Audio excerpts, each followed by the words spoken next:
Hey everyone, welcome back to my YouTube channel. My name is Shefali and in today's video we are going to learn how to balance a chemical equation. So if you don't know how to balance a chemical equation, no worries. Just watch the video till the end and I'm sure this video is going to be a remedy for you. Okay, so शुरू करते हैं बिना let's not waste any more time and before I start, yes, a quick request. Please like, share and subscribe my channel if you haven't done it yet and also watch the video till the end. Okay? 10th graders के लिए specially बहुत important video है because ये बहुत ज़्यादा आपको help करेगी आपके बोर्ड्स के लिए and all the best for your boards to.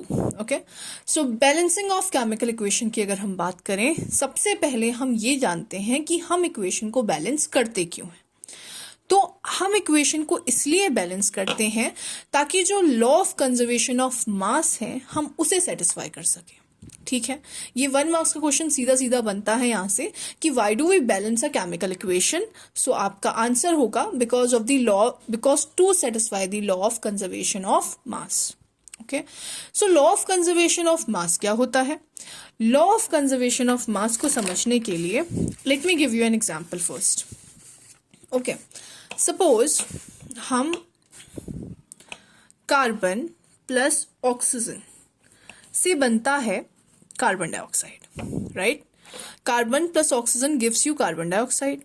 अब हम क्या करते हैं, हमें पता है कार्बन का जो मास होता है that is 12 gram and oxygen के जो एक मॉलिक्यूल है या जो एक एटम है उसका जो मास होता है वो 16 होता है. तो 2 एटम का mass that will be 2 into multiply by 2 क्योंकि यहाँ पे O2 है. कार्बन अगेन, एक काम करते हैं, ये वाले कार्बन इज 12 प्लस यहाँ पे प्लस लगाते हैं 16 इंटू 2. सो दिस इज यहाँ पे 12 प्लस 32, 16 इंटू 2 विल बी 32. ये 44 ग्राम्स हो जाता है. ठीक है, और ये भी इनको आप सॉल्व करके देखोगे तो 44 ग्राम आएगा. सो देखो 44 ग्राम जो रिएक्टेंट्स हैं उसका भी मास ऐड करके 44 ग्राम है और जो प्रोडक्ट बना उसका भी मास 44 ग्राम है. तो यहां से आप क्या कंक्लूड करते हो? यहां से आप ये कंक्लूड करते हो कि ये लॉ ऑफ कंजर्वेशन ऑफ मास को सेटिस्फाई करता है. तो law of conservation of mass है क्या? Law of conservation of mass आपको ये बोलता है कि मास जो होता है किसी भी एक केमिकल रिएक्शन में, मास के neither be created nor be destroyed. वो कांस्टेंट रहता है, जितना पहले था उतना ही बाद में. ठीक है, कुछ भी चेंजेस नहीं आएंगे. सो ये आपका बोलता है लॉ ऑफ कंजर्वेशन ऑफ मास. तो इस तरीके से law of conservation of mass के हिसाब से ये इक्वेशन बैलेंस्ड है. ओके, अब एक और एग्जांपल लेते हैं. सपोज मैं लेती हूं H2 plus O2 gives you H2 water. ठीक है, सो देखो कभी भी ऐसे नहीं लिखेंगे H2 plus O gives H2O.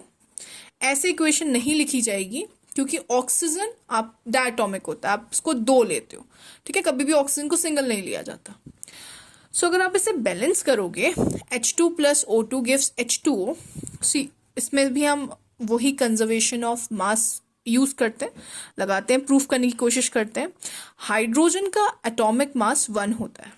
ठीक है, तो 2 हाइड्रोजन के एटम है आपके पास, तो 2 इंटू 1. ऑक्सीजन 16 होता है, मल्टीप्लाई 2 एटम्स है that will be 2. Then hydrogen 2 into 1, sorry 1 mass है इंटू 2 हाइड्रोजन है प्लस ऑक्सीजन एटॉमिक मास 16 होता है. अगर आपको ये लर्न नहीं है तो आप कुछ कुछ तो एटलीस्ट याद ही करें. जैसे हाइड्रोजन का आप याद करें, एटॉमिक मासेस यहाँ पे लिख देती हूँ मैं आपके लिए. हाइड्रोजन का एटॉमिक मास 1 होता है, सोडियम का 23.5 होता है.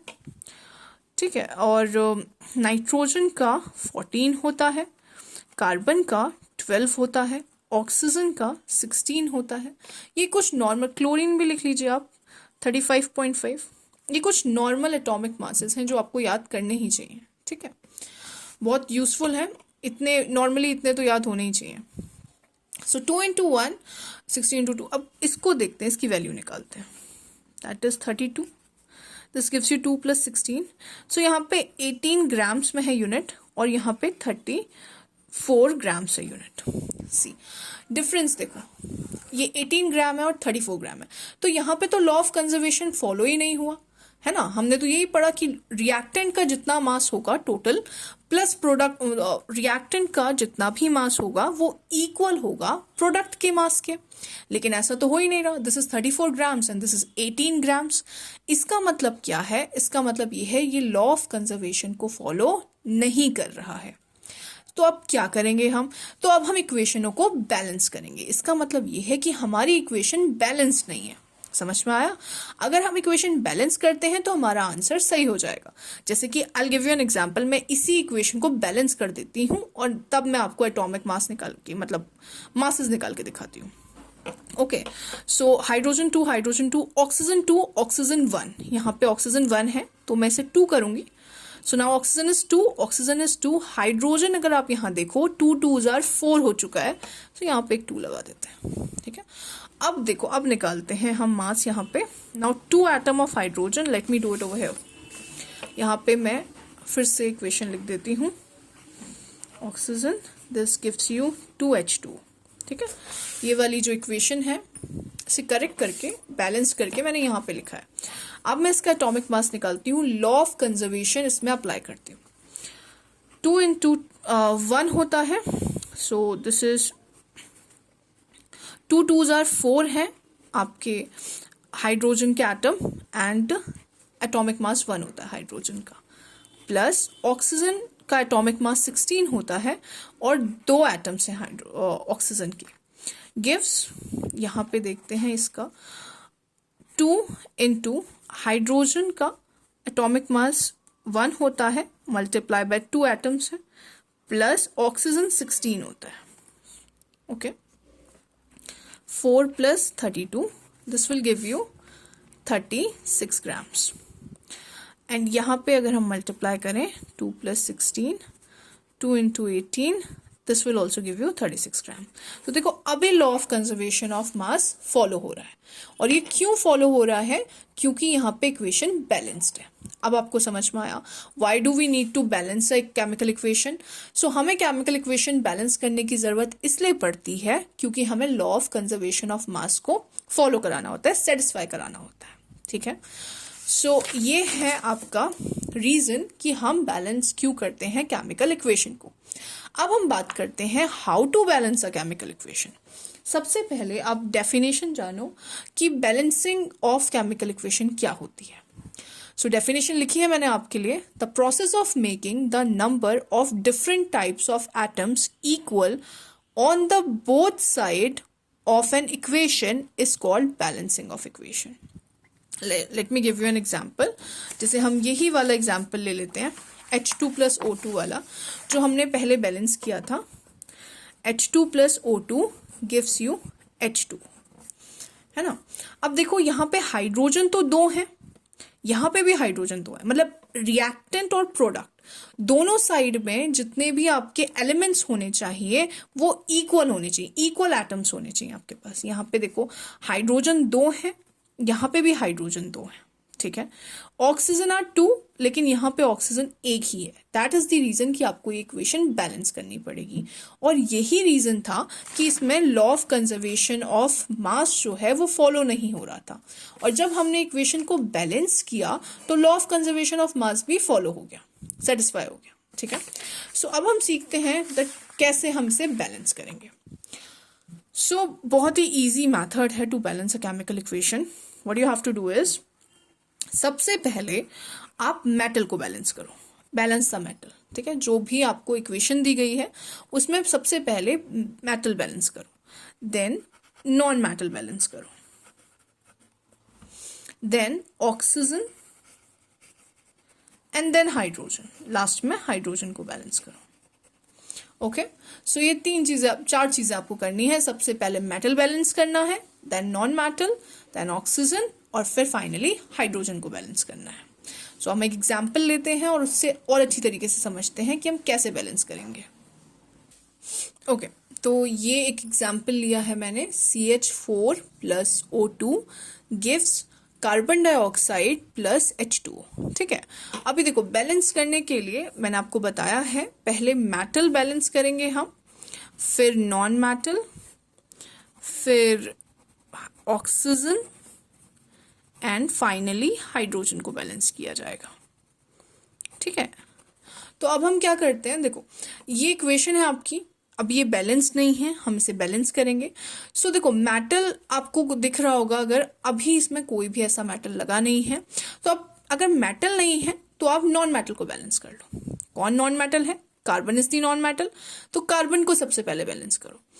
पहला स्टेप है स्टेप 1, हम कार्बन को बैलेंस करेंगे। ठीक है, सी कार्बन यहाँ पे 1 है, ऐसे 1, ये 1 है कार्बन। आप बहुत बार ऐसा होता है कि स्टूडेंट्स सी, ये H के साथ 4 लगा है तो C का भी 4 ही कंसीडर कर लेते हैं, ऐसा नहीं होता। कार्बन के साथ 1 है। ठीक है, सो कार्बन इधर 1 है, एंड अगर आप इधर भी देखोगे तो कार्बन 1 है। ठीक है, ये भी कार्बन 1 है, तो कार्बन तो आपका पहले से ही बैलेंस्ड है। अगर आप देखो तो कार्बन आपका पहले से ही बैलेंस्ड है, इक्वेशन में कोई चेंज नहीं आएगा। ठीक है, सो कार्बन बैलेंस्ड है। अब नेक्स्ट स्टेप में आप जाओगे, फिर ऑक्सीजन बैलेंस करोगे। स्टेप 2 आओ, स्टेप 2 में आप ऑक्सीजन को बैलेंस करोगे। देखो ऑक्सीजन इस साइड, रिएक्टेंट की साइड में ऑक्सीजन 2 है, और इस साइड ऑक्सीजन 2, और फिर ये एक ऑक्सीजन ये भी है, तो ये 2 + 1 ऐसे गिनते हैं, प्लस करते हैं इसको, 2 + 1 3 हो गया। ऑक्सीजन यहाँ पे टोटल 3 हो चुके हैं, और यहाँ पे कितने हैं? 2 हैं।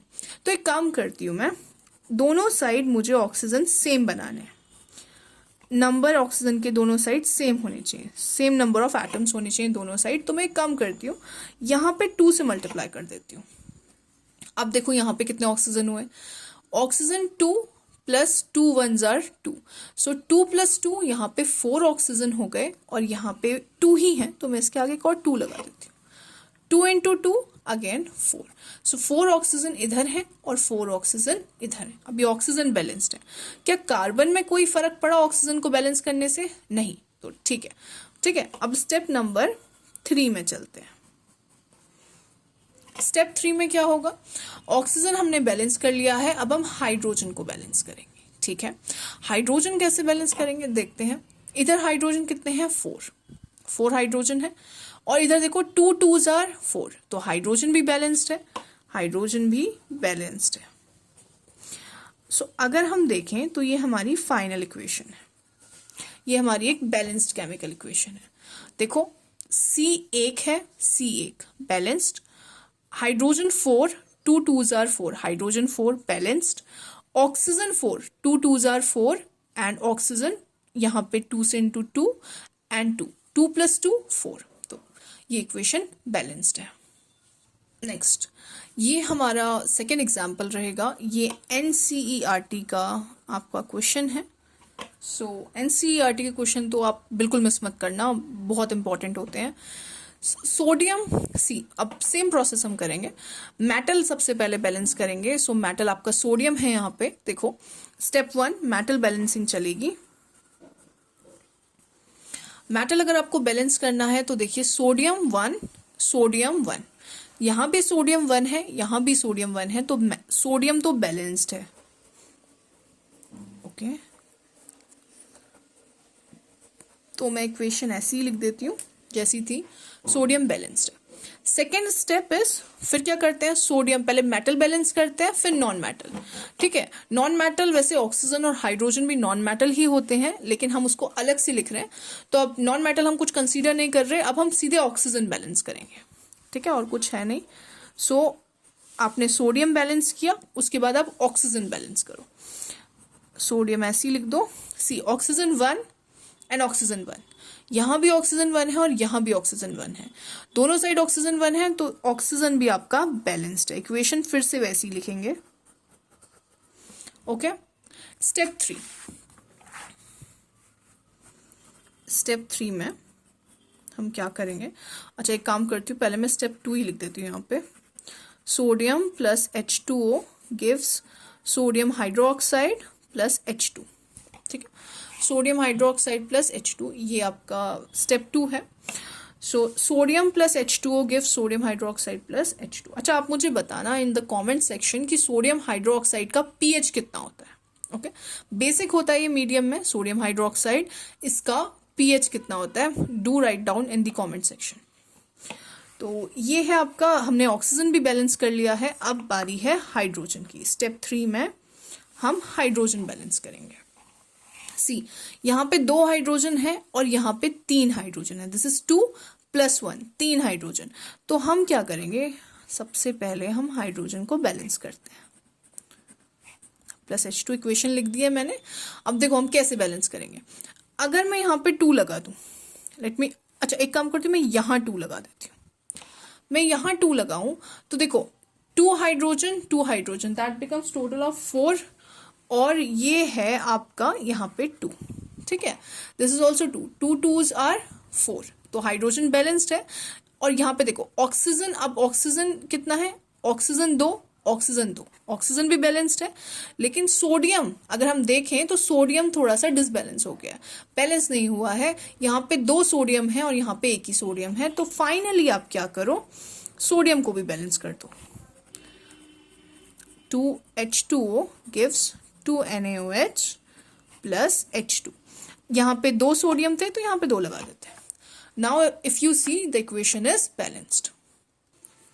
So this is the third question. और HNO3 आपका नाइट्रिक एसिड होता है plus calcium hydroxide gives calcium nitrate plus H2O। ये इक्वेशन दी है आपको इसे बैलेंस करना है। सेम प्रोसेस है, सबसे पहले आप मेटल बैलेंस करो। सो स्टेप 1 आपका फिर से वही रहेगा। First you will balance the metal, calcium calcium. ठीक है, कैल्शियम आपका मेटल है। सबसे पहले आप कैल्शियम बैलेंस करोगे। देखो कैल्शियम 1 है इधर और कैल्शियम 1 है इधर। अच्छा, आप ऐसे नहीं देखोगे कैल्शियम 2, ऐसे नहीं देखोगे, ब्रैकेट लगा हुआ है, OH के लिए 2 है। ठीक है ना, OH का होल ट्वाइस है, तो कैल्शियम का 2 नहीं है। So calcium is 1 only, calcium 1 and calcium 1। सो ये कैल्शियम तो आपका बैलेंस्ड है। आप ऐसे ही इसको इक्वेशन को नोट डाउन कर लो। This is first step, same रहेगा क्योंकि कैल्शियम बैलेंस्ड है।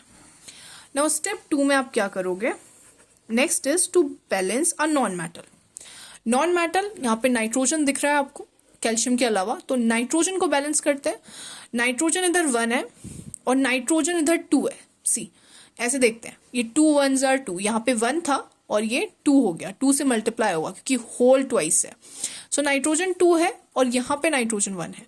तो मैं काम करती हूँ, इसके आगे 2 लगा देती हूँ, plus calcium hydroxide gives calcium nitrate plus H2। Okay, अभी देखो नाइट्रोजन बैलेंस्ड हो गया हमारा, नाइट्रोजन बैलेंस्ड। अब हम ऑक्सीजन बैलेंस करेंगे। So this is 3 2s are 6, ये वाले यहाँ पे 6 है, 3 2s आर 6 और यहाँ पे 2 है। कितने हुए टोटल, 8 ऑक्सीजन। ये 8 ऑक्सीजन है इस साइड देखते हैं। 3 2s आर 6, ऐसे देखो O3 है ना, तो O3 इंटू 2 करेंगे, 3 2s आर 6 प्लस यहाँ पे 1 है तो ये 7 हो गए।